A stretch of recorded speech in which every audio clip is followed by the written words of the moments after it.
Hello बच्चों, कैसे हो आप सभी लोग। आई होप आप सभी लोग बहुत अच्छे होंगे। मैं आप सभी का स्वागत करती हूँ आपके अपने चैनल के वीलर इन हिंदी पर। आज की वीडियो में हम डिस्कस करेंगे साक्ष्यों के प्रकार। तो चलिए स्टार्ट करते हैं आज का वीडियो।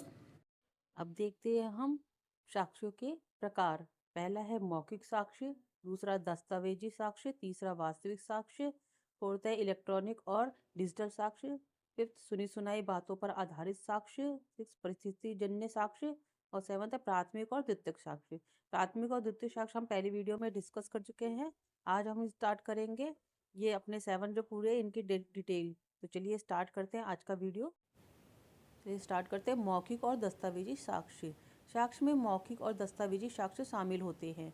धारा 2 के तहत मौखिक साक्ष्य में अदालत के समक्ष गवाहों द्वारा दिए गए सभी बयान शामिल हैं, जिसमें इलेक्ट्रॉनिक रूप से दिए गए बयान भी शामिल हैं, जो जांच के तहत तथ्यों के मामले से संबंधित होते हैं। जो इलेक्ट्रॉनिक रिकॉर्ड्स हैं वो नियम अभी जो नया बीएस से लागू हुआ है उसके अंदर दिया गया। ये पहले जो एविडेंस एक्ट था उसके अंदर शामिल नहीं था। तो पहले ये इस तरीके के रिकॉर्ड भी नहीं हुआ करते थे। अभी जब से ये डिजिटल हुआ है तो इलेक्ट्रॉनिक रिकॉर्ड को भी मान्यता प्राप्त हो चुकी है कि आप उसका किसी भी गवाह की गवाही को, चाहे वो फिजिकली जाके कोर्ट में दे या फिर उसकी रिकॉर्डिंग की हुई गवाही हो, उसे भी आप कोर्ट में पेश किया जा सकता है। बस वीडियो के साथ में कोई छेड़छाड़ ना गई है।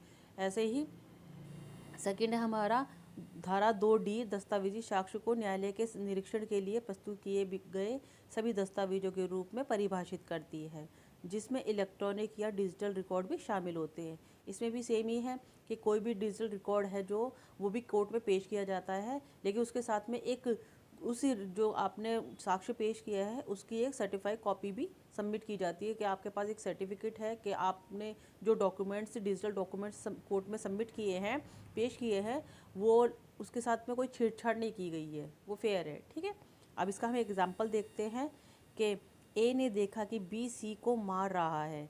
ए अपराध स्थान पर प्रत्यक्षदर्शी होगा, यानी वो चश्मदीद गवाह है और उसकी गवाही मौखिक साक्ष्य होगी, क्योंकि उसने जो भी देखा है वो कोर्ट में डायरेक्ट जाके बोलेगा कि मैंने हाँ उसको मर्डर करते हुए देखा था, तो उसकी गवाही मान्य होगी, वो मौखिक गवाही हो जाती है। ए की हत्या कर दी गई है और सीसीटीवी वीडियो से पता चला कि बी ने ए की हत्या की थी। यहाँ हत्या का सीसीटीवी वीडियो दस्तावेजी साक्ष्य में होगा। जब उसने देखा वो और गवाही दी, वो हो गया मौखिक साक्ष्य। ठीक है, अब उसकी गवाही ही, अब कोर्ट ने बोला कि भाई इसने गवाही दी है तो आसपास कोई सीसीटीवी वगैरह भी होगा जिसे पुलिस ने रिकॉर्ड किया होगा कि हाँ भाई यहाँ पर ये जो रिकॉर्ड था हमारे पास में, इसका एविडेंस है कि यह सीसीटीवी फुटेज था और उसको कोर्ट में पेश किया जाएगा। उसके अंदर अगर वहाँ पर उस जगह पे सीसीटीवी जो लगा था उसके अंदर वो हत्या रिकॉर्ड हुई होगी तो वो एविडेंस हो जाएगा आपका दस्तावेजी साक्ष्य। सेकंड देखते हैं हम प्राथमिक और द्वितीय साक्ष्य। भारतीय साक्ष्य अधिनियम 57 और 58 धारा के अंतर्गत परिभाषित है। प्राथमिक साक्ष्य साक्ष्य का मुख्य स्रोत होता है। जो हमने अभी मौखिक और दस्तावेजी साक्ष्य पढ़े हैं वो प्राथमिक साक्ष्य में ही आते हैं, क्योंकि फर्स्ट उन्हें ही इंपॉर्टेंस दी जाती है, क्योंकि डॉक्यूमेंट्स और ओरली जो भी हमारे साक्ष्य होते हैं वो प्राथमिक साक्ष्य के अंतर्गत आते हैं। यह एक मूल्य दस्तावेज होता है जिसे निरीक्षण के लिए अदालत में पेश किया जाता है। ठीक है, सेकंड देखते हैं हम द्वितीय साक्ष्य। इसमें वो साक्ष्य शामिल होते हैं जो वहाँ पर पहले जो प्राथमिक साक्ष्य होते हैं उनके बिना पर, मतलब वो नहीं है तो उसके अपोजिट उसको पेश किया जाता है। मान लो आपके पास में कोई ओरिजिनल कॉपी नहीं है किसी भी डॉक्यूमेंट्स की, भी खो गई है, चोरी हो गई है, और लेकिन आपके पास उसकी फ़ोटो कॉपी है। ठीक है, तो वो कोर्ट में आप पेश कर सकते हैं। ठीक है, तो इसको हम पढ़ते पहले। प्राथमिक साक्ष्य की अनुपस्थिति में द्वितीयक साक्ष्य दिया जा सकता है यदि न्यायालय की अनुमति हो और उसकी आवश्यकता हो। ठीक है, अब इसका हम उदाहरण देख लेते हैं कि ए ने अपना घर बी को कितने में बेचा, 50,000 रुपये में। उसने पंजीकृत विक्री विलेख यानी रजिस्टर्ड डीड, सेल डीड शीर्षक टाइटल के रूप में विवाद में यदि बी अदालत के सामने बिक्री विलेख प्रस्तुत करता है। जब उसने बी ने केस किया तो उसने वो पेश किया कि हाँ भाई मेरे पास में ये सेल डीड थी। अब उस बिक्री विलेख प्रस्तुत करता है, ये प्राथमिक साक्ष्य हो गया, जो उसके पास ओरिजिनल सेल डीड थी उसने पेश की। यदि मूल विलेख यानी उसकी जो ओरिजिनल डीड है पहले से ही न्यायालय ने में स्वीकार कर लिया गया हो तो प्रस्तुत अन्य साक्ष्य द्वितीय साक्ष्य होंगे। मान लो पहले जो ओरिजिनल सेल डीड कर दी पेश, अब जिसको उसने बेचा था उसके पास उसकी कॉपी होगी, या जिसने बेचा होगा उसके पास उसकी कॉपी होगी, तो जो भी कॉपी सबमिट करेगा वो उसका द्वितीय साक्ष्य हो जाएगा। अब देखते हैं हम वास्तविक साक्ष्य यानी रियल एविडेंस। जब साक्ष्य को किसी भौतिक या भौतिक वस्तु के निरीक्षण द्वारा अदालत के ज्ञान में लाया जाता है और यह गवाह या दस्तावेज से प्राप्त नहीं होता है, तो इसे हम वास्तविक साक्ष्य कहा जाता है। उदाहरण के लिए हत्या का हथियार, रक्त के नमूने और उंगलियों के निशान, ये सभी क्या होते हैं? वास्तविक साक्ष्य होते हैं। उदाहरण देख लेते। ए ने गवाही दी कि उस सुबह वह मेट्रो में गई और जैसे ही वह चल रही थी उसने बारिश को गिरते देखा। उसने महसूस किया कि यह उसके चेहरे पर टकरा रही है और उसने इसे फुटपाथ पर छपाके की आवाज़ सुनी। गवाह की धारणाओं की यह गवाही प्रत्यक्ष प्रमाण होगी कि उस सुबह बारिश हुई थी। ठीक है, यहाँ ये पूरा रियल है कि हाँ बारिश हुई थी, उसके मुंह पर बारिश गिरी, तो इसमें कोई भी वो नहीं है, फेक नहीं है, कुछ भी, सब कुछ रियल है। अब देखते हैं हम सुनी सुनाई बातें यानी हेरसे एविडेंस। धारा 64 किसी भी अन्य व्यक्ति द्वारा कही गई बातों पर आधारित साक्ष्य सामान्यतः अस्वीकार होती है, क्योंकि इसे दूसरे व्यक्ति द्वारा दी गई जानकारी माना जाता है और ये प्रत्यक्ष साक्ष्य नहीं होता है। सुनी सुनाई बातें, मान लो आपने किसी ने आपको बोला कि आपने देखा था कि यहाँ पर वहाँ पर कुछ हुआ था, उसने उसे मार दिया था। अब उसे कंफर्म नहीं है कि उसने ऐसा, उसे हुआ नहीं हुआ, उसे भी किसी ने बोला कि तुमने देखा था, नहीं मुझे किसी ने बताया था। तो ये थर्ड पर्सन के कान से सुनी सुनाई बातें जो होती है एक दूसरे के, उसे हम हेयरसे एविडेंस कहते हैं। उसकी कोई फेयर कोर्ट में मान्यता नहीं होती है। एग्जाम्पल देखते हैं हम इसका। ए पर बी की साइकिल चुराने का मुकदमा चल रहा है। सी गवाह के रूप में कहता है कि उसने सी डी को ये कहते हुए सुना कि डी ने ए को बी की साइकिल के साथ देखा था। अब उसे खुद ही कंफर्म नहीं है कि उसने देखा था नहीं, तब उसे भी किसी थर्ड पर्सन ने कहा। ठीक है, सी द्वारा दिया गया ऐसा साक्ष्य इस आधार पर स्वीकार नहीं है कि सी गवाही सुनी सुनाई बातों का साक्ष्य है।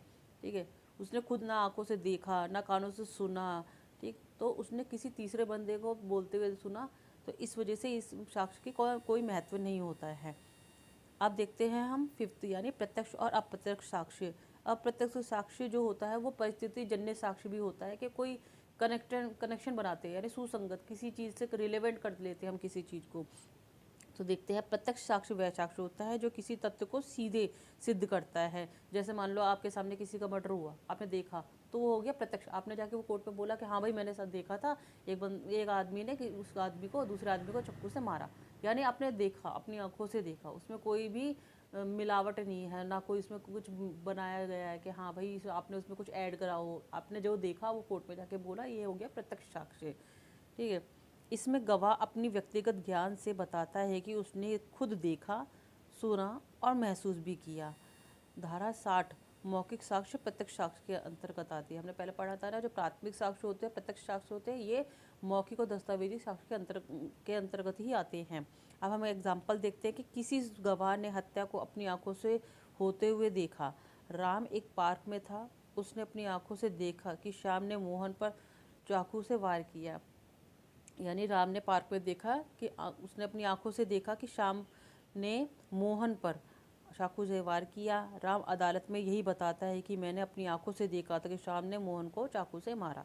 ये एक प्रत्यक्ष साक्ष्य है, क्योंकि उसने, यह गवाह घटना का सीधा अवलोकन कर रही है। उसने कुछ अपनी तरफ से बना के नहीं बोला है, कुछ सोच के नहीं बोला है, उसने जो भी देखा, जिसे देखा वो कोर्ट में जाके बताएगा। तो ये बिल्कुल प्रत्यक्ष साक्ष्य हो गया है। अब देखते हैं हम अप्रत्यक्ष साक्ष्य। वह साक्ष्य जो प्रत्यक्ष रूप से नहीं बल्कि आसपास की परिस्थितियों के आधार पर तथ्य को सिद्ध करता है। इसमें अदालत को अनुमान लगाना पड़ता है कि जो आसपास की परिस्थितियों के आधार पर यह तथ्य सिद्ध करे जिससे अपराध का तार्किक निष्कर्ष निकले। अप्रत्यक्ष साक्ष्य को परिस्थिति जन्य साक्ष्य के रूप में से भी जाना जाता है। अब हम इसका देखते हैं एक उदाहरण। पहले है, मोहन की हत्या हुई, घटना स्थल पर जमीन पर ताजे पैर के निशान मिले। वही जूते जिसके निशान थे वो लाखन के घर से मिले और लाखन का हत्या के तुरंत बाद गायब हो जाना। इससे अदालत इन परिस्थितियों से निष्कर्ष निकालती है कि लाखन की हत्या के लिए जिम्मेदार है। मतलब जो लाखन के जूते थे उस पर खून लगा हुआ था, ठीक है, और वो लाखन खून कर जिस दिन हत्या हुई उस दिन से गायब भी है।